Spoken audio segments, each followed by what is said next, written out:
Well, good evening, and thank you guys for being here for the first volunteer orientation for the Darren Ayres For Congress campaign. That's me, and this is a great time. It's exciting for me and for Trish to have you here as we push forward our campaign, our platform for restoring trust through smaller government and fiscal responsibility and a strong national defense. Those are the three primary things, and we can talk about a lot of others, but they'll probably some way fall underneath that umbrella. But there's some exciting things that are happening in the campaign right now. Yesterday, we finished 2 days of crafting message and media training and developing with Spaith Communications. Now, you may not have heard of Spaith Communications. I haven't, but you've probably heard of some of the things that they've done. Mary Spaith started off as a White House fellow for the Federal Bureau of Investigation, and then she moved on to be Director of Media for the Federal Trade Commission, and then she was appointed by President Reagan to be his Director of Media Relations. So she worked for him and established the White House Telecommunications Office back during the 80s, in the mid-80s. And then she went out and started her own company on dealing with communications. So we've been very honored that she heard about us, or we were referred to her, and she listened to who I was and what I stood for and what we were wanting to do. And they've invested in the campaign, and to have someone who used to work directly for President Reagan is pretty amazing to have that going on with us. So there's excitement going on. There's buzz out there that's happening, and we're happy with that. And that's what you guys get to do. You get to go out there and spread the buzz. You get to spread the excitement, not only in the individual activities that we have going on, but just when you're in the workplace, when you're talking to your neighbors, if you get a chance at the grocery store, whatever happens, to spread the word just a little bit. Obviously, my opponent has got great name recognition in this area, and we're building that, and that's really kind of the direction that we're heading. So glad you guys are here. I want to talk about some specific opportunities that are going on. To begin with, we're looking at, in the next few weeks, hiring an office manager. We need someone that can sit here and manage the day-to-day activities of the office, can work the administrative side, can pick up phones, and can make appointments for me to go speak to people, either as a group or individually to speak to them and ask for money. They're also going to supervise the volunteer coordinator and the public relations folk that we'll be bringing in, person that we'll be bringing in a little bit later as well. So that's one of those jobs that's, it's going to pay a small amount, but it's going to just work somebody's socks off. Someone who has just a lot of time and energy and can crack a whip and really supervise and make the things happen around here. They'll work for me and for our campaign consultant, Tim Buckley, and he cracks the whip as well, because he is the expert in how to make campaigns happen. Next position we're looking for really quickly is the volunteer coordinator position. Now, I'm hoping to find someone who wants to do that in a volunteer capacity. Volunteers supervising volunteers. It seems to where it works really great, and at the same time saves money that we can spend on mail-outs, on other ways of getting out the name and the information and the buzz for the campaign. So we'll get that out there. But again, the volunteer coordinator will work for the manager, the office manager. They'll be responsible for helping recruit volunteers, for encouraging volunteers to go recruit friends, and to make sure when volunteers are scheduled to be here, that there's work for them to do. I value highly the time that you all give to be involved here. Last thing I want to have happen is for you to show up and there's nothing for you to do. You fought the traffic, you drove to get here, and there's nothing for you to do. So that volunteer coordinator will make sure that there's something for you to do, and there always is. There's lots of stuff. They'll also get the word out to all the different opportunities so you can pick and choose which ones you want to be involved with. Then we'll get down to just some of the individual volunteer duties. If you've got an hour a week, if you've got 5 hours, if you've got a few hours a month, however that works out, this kind of falls into your area. The first one that we've got up on here that I want to talk about is data entry. We're collecting a lot of information from other people who are excited about our campaign, other people who also believe that we need more fiscal responsibility in our government, folks who understand that I'm dedicated to restoring those traditional values of hard work and personal responsibility, as well as service to both community and country. They've heard about that. They're excited. They're giving us their information. Now, we need to take it from that piece of paper and get it on a spreadsheet, get it in a database, so we can have them included on our email list, let them know periodically updates on the campaign, So data entry. That job can be done here in the office. We'll have 2 laptops here. Someone can sit down and do that work here. Or we can provide the information and you can take it home and you can sit at home, watch the kids, watch TV and multitask, and then load that data information up and then bring it back at a stick or email it to us, one or the other, and then we'll consolidate those. So data entry is an important part. Online research. Online research is basically we know we can find out who has given to campaigns in the past, financially primarily. OpenSecrets.org, let me show you an example here of who they are.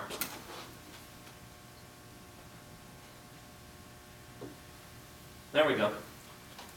OpenSecrets.org goes to the Federal Election Commission through whatever legal means that they use. They're able to gain and organize some of the information that's turned in on voter registration cards and on their donor cards. The FEC requires some very specific information from anybody who donates to a campaign. But the information they get includes name, city, and town. It includes the employer and their occupation there. And it shows the month that they gave and the amount that they gave. But what's missing in that? Their contact information. There's not a street address, there's not an email address, there's not a phone number, there's nothing there. But these are people who have already demonstrated in the past that they like to give to campaigns. They've done that. It's here. So we know that they like to do that, and we're hoping and believe that when they hear the message of smaller government, fiscal responsibility, strong national defense, that they'll want to donate to this campaign as well. We need to reach them. So the online research people take what they can find here on OpenSecrets.org and then go online and find the other contact information. So we can send them a snail mail letter, ask them to donate to the campaign, tell them what we're about. We can send them an email, we can make a phone call, whatever. Again, that work can be done here in the office or at home, whichever one that you'd prefer. The third item up here is petitions. There's 2 ways to get on a ballot. You can pay a filing fee, which is rather significant for a U.S. Congress race. We would prefer to use that money to help get our name out and to let people know what we stand for. Or you get petitions signed, like these right here. The petitions can be signed by any registered voter anywhere in the state of Florida because this is a redistricting year. They don't have to live in the district that I'm running for. They can live in Tampa, they can live in Spring Hill, they can live in Sarasota, they can live in Miami, Orlando, or Tallahassee. It just doesn't matter this year. And it doesn't matter which party. In fact, I've had a number of Democrats who have filled out a petition and given it to me because they believe in our political system. And they think someone who cares enough to run for office should have the opportunity to get their name on the ballot and then let the voters decide. So this is a big, big job that we have volunteers do. You can take these, you can stand outside a public library. They have no problem with you being there. You can go to a DMV, you can stand outside of other public buildings. As long as you're on public property and not on private property, you can stand there and say, "Hi, I'm getting petitions signed for Darren Ayres to run for Congress. If you're a registered voter in Florida, would you please sign the petition?" It commits you to nothing. You don't have to vote. All you're saying is he should have an opportunity to get on the ballot.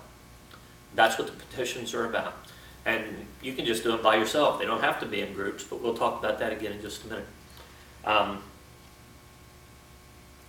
Then we need 2,300 of these petitions. Now, Trish and I have already got several hundred just between the 2 of us as we talk with people, meet with them, go to the different 912 groups, the Tea Party groups, some of the Republican Party clubs that are in the area. We've been there, and even though many of them think we're in an uphill battle running against an incumbent, they're all usually very happy to sign the petition to get us on the ballot. So, we need several hundred more of those. I mentioned groups. 23rd of March, Glenn Beck's going to be in town. He's going to be at the Straz Center, and that's a friendly audience for us, because a lot of the people that will show up there agree with an awful lot of the values that I have as well. So we can stand out in the parking lot as people are walking from their cars to go into the building. I'd love to have a dozen people there, all with clipboards and petitions, and it's very possible that that night we can finish up the petitions that we need left. If not, we have a goal we're shooting for the end of this month. We've got to have them done and turned in and validated that there's enough valid registered voters by the 7th of May. But I think we can do it a lot sooner than that. So that's a volunteer opportunity, and it's a big one that we can be working on right now, is getting these petitions signed. What else do we have? Sign waving. We're having signs printed up, much like the one that's on the door when you came in. And we will pick some strategic intersections here in the Pinellas County area, and during rush hour, we'll have 4, 5, 6, 20 people, whatever it takes, however many want to come out, and just taking signs and just holding them up and waving them and making a spectacle of ourselves while we're standing there. Again, getting the name out, recognition, stirring buzz, things that are that will cause people to want to go to the website, to the Darren Ayres For Congress website. Once they get there, what do they find out? They find out that I'm a conservative veteran running for Congress, that I'm running to restore trust through smaller government, fiscal responsibility, and through a strong national defense. Sign waving. Then we've also got a need for a handyman right up front here. Here in this office, you know, we've got really a pretty nice office for a campaign office. But if you go towards the back, the storage area, the bathrooms, this office sat empty for a while. They could use repainting.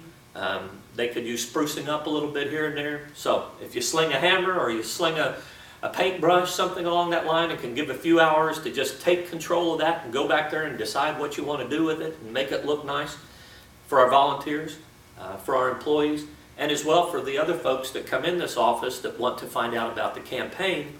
We got those opportunities to spruce things up. So there's a number of things along that line. Then recruit, recruit, recruit. That's important. Recruit, recruit. What are we recruiting for? We're recruiting people, maybe somebody you work with, maybe your boss, maybe a relative that you have or someone who runs a business or has been successful and they would like to donate to the campaign. I'm going to come back to that in just a minute. Also, you know, recruit for them to put a sign in their store window. And of course, recruit for them to come and to be involved as a volunteer, just like y'all are.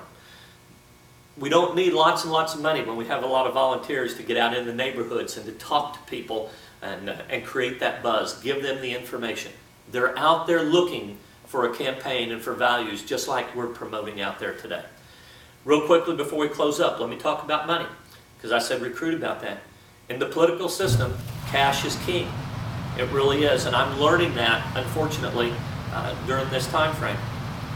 It's probably going to cost $500,000 to win this primary. And then it's going to cost another $250,000 to $500,000 after that to win the general. That's not hard to do. Big numbers. They sound really big to me. Maybe they don't sound as big to you. Maybe they do. But here's the thing. The maximum anybody can give under the federal regulations is $2,500 per person per election. So for the primary, a couple can give as much as $5,000. So we could go out and find 100 people in Pinellas, there's plenty of them, who would each give $500. We'd have $500,000. That's one way to do it. I would prefer that we found 10,000 people who could each give $50. $50.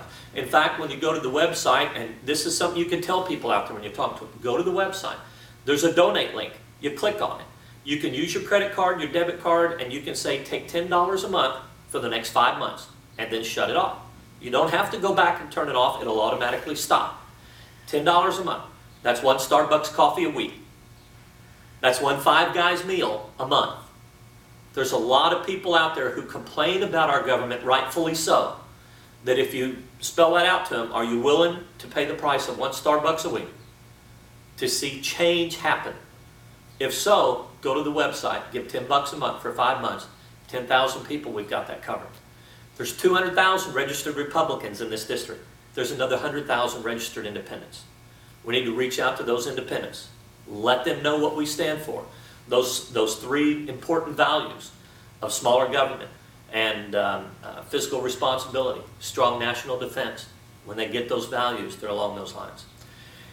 So thank you very much for being here. We're going to want to point people again to the website, DarrenAyresForCongress.com. If you have a hard time spelling that one, go to restoringtrust.org. Restoringtrust.org. It'll flip you right over to the campaign website. Now let's take a few questions.